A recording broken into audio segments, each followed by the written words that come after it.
Okay, so the very last hardware component we need to install are our string trees.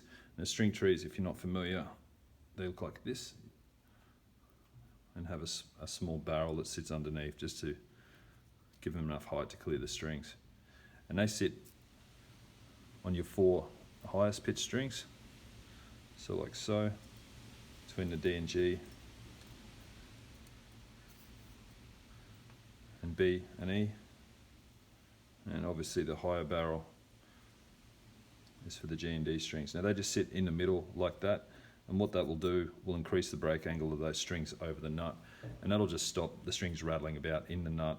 And also increase, because we're increasing pressure on the nut, we're also increasing sustain.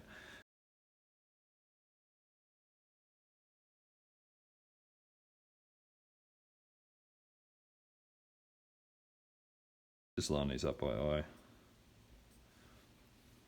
Just make sure you're going in very straight.